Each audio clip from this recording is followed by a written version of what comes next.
Rewinding Kaya FM on FM Rewind. If you are just joining us, it is 7 minutes after 5. You're listening to Kaya FM 95.9. It is, of course, the home of the Afropolitan. This is Early Morning with myself, Sotho Meyer. It is Monday. It's Motivation Monday. So today we are having a chat to Confidence Seleme on the Confidence Booster. And we're going to be chatting about, just being able to take on the world, developing your leadership potential is what we are talking about. How are you, Confidence? I'm doing well, madam. Yourself?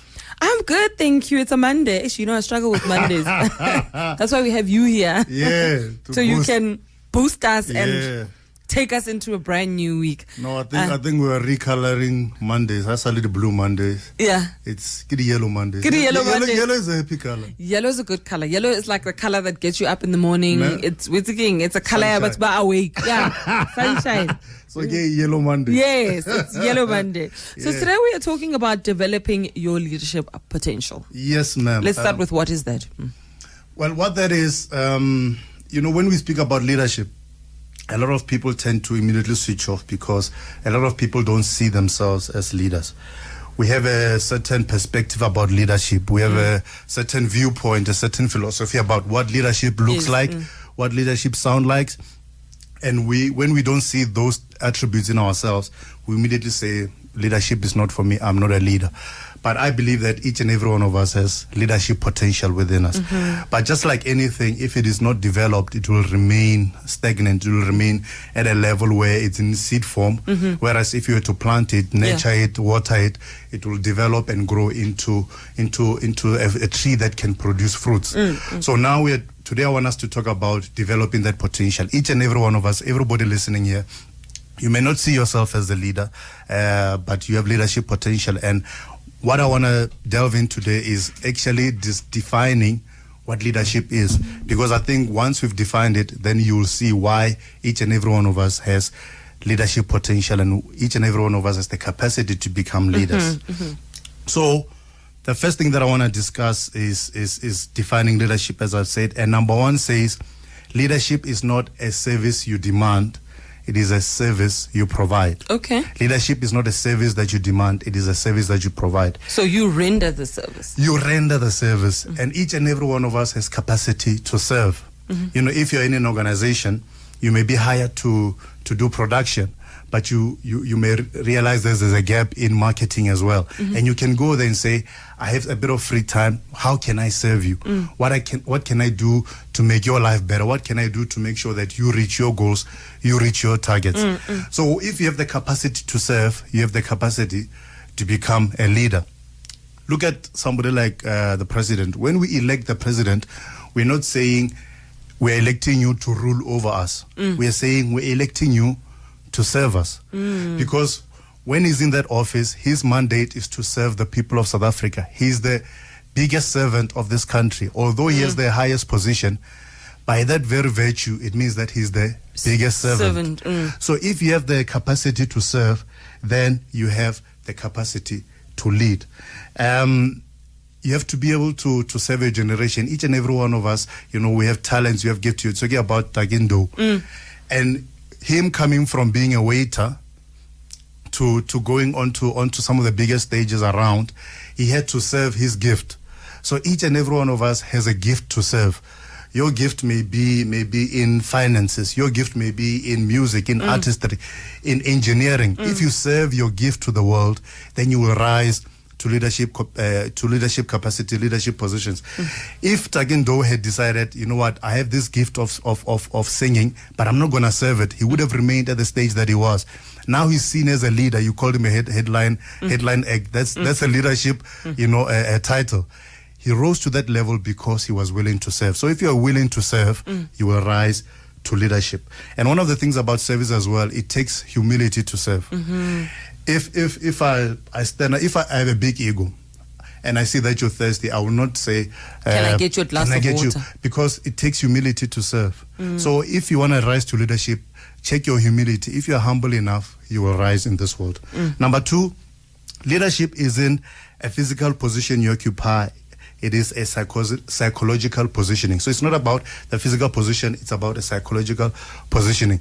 There's an African proverb I love that says, a big chair does not make a king. A big chair does not make a king.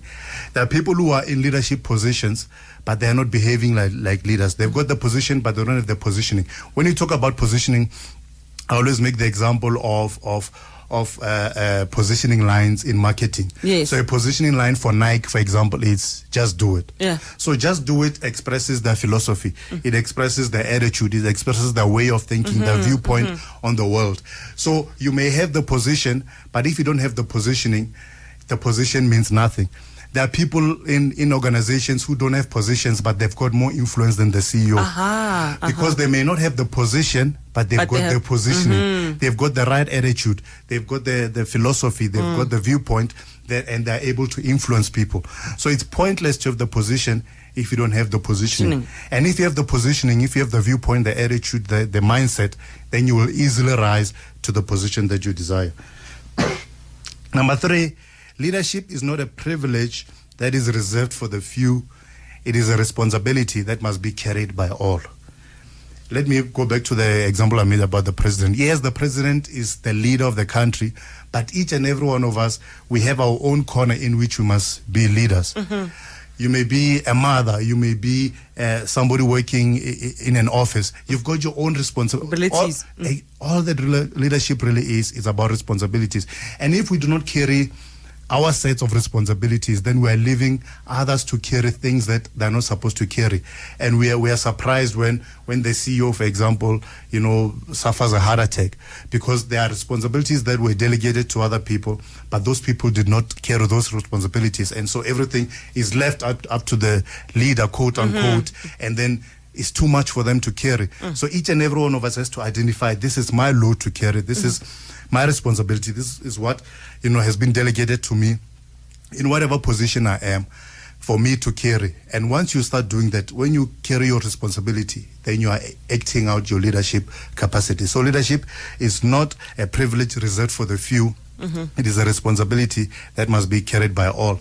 There's an adage I love, a leadership adage that I love, that says, a group of sheep led by a lion will always defeat a group of lions led by sheep. But the perfect scenario is when a group of lions is led by a lion.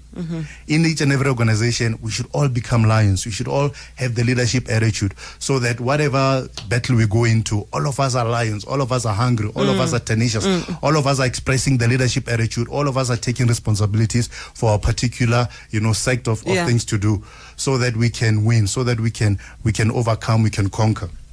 Number 4, leadership is not a quick 100-meter race. It is a lifelong marathon. What this speaks of is consistency of character. There are some people, when they enter the office space, everybody's happy to see them. Oh, there's Jack. Jack is such a happy guy. He's friendly to everyone. He's such a great leader. But when Jack goes home, he's not the same person. Everybody, the wife is afraid. The kids are afraid. So leadership speaks of consistency of character. You should be the same person. If you're a friendly person, outgoing, it's not a mask that you should be putting on.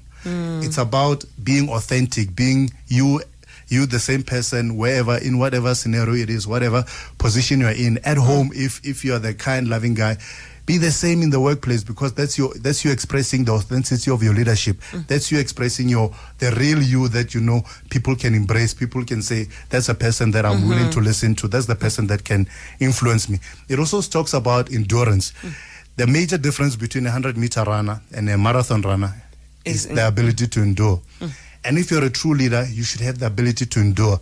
There are some things that will test your patience. There are some things that, will push you to the limit, but you should be able to endure. There are some people that might annoy you, but you're called to lead those particular people.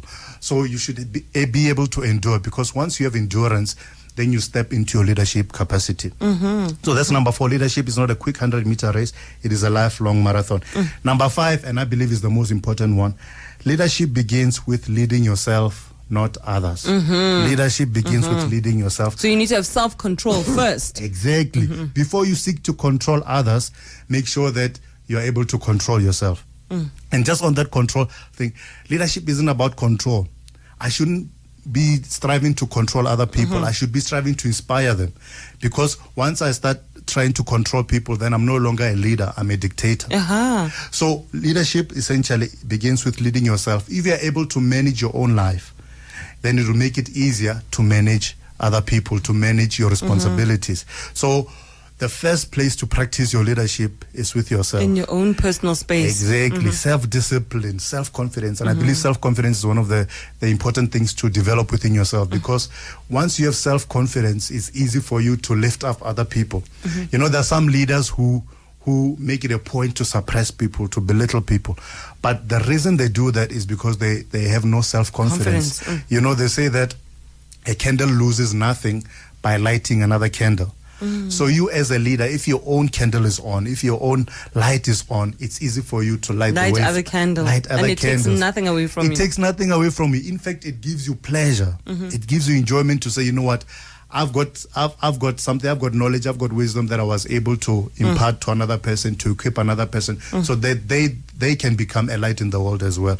So number 5, and I believe the most important one, leadership begins with leading yourself, not others. And with that particular statement, it proves that each and every one of us is a leader, because you know, and a lot of times the hardest person to lead is yourself. And if you can manage leading yourself, if you know that, okay, I've got these deadlines, I'm going to manage my time, I'm going to manage my talent, I'm going to manage my resources so that I can reach those particular goals, then it'll be easier when you have a group of people to say, we have this particular target, let us manage our time, let us manage our resources, let us manage ourselves so that we can reach those particular targets, developing your leadership potential. All right, thank you so much.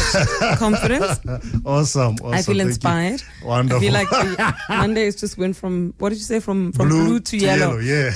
Monday has literally just turned yellow. Thank you so much for joining us. Thank you for the opportunity. And as usual, we do this again next week, Monday. 100%. Yes, and of course, we'll try to get this on podcast soon. We're going to have all the confidence sermons, if you want to call them that, on podcasts. You can actually go out and pick and choose which one you want to listen to. But thank you very much for joining us. Thank you, Sotho. Thank you so much.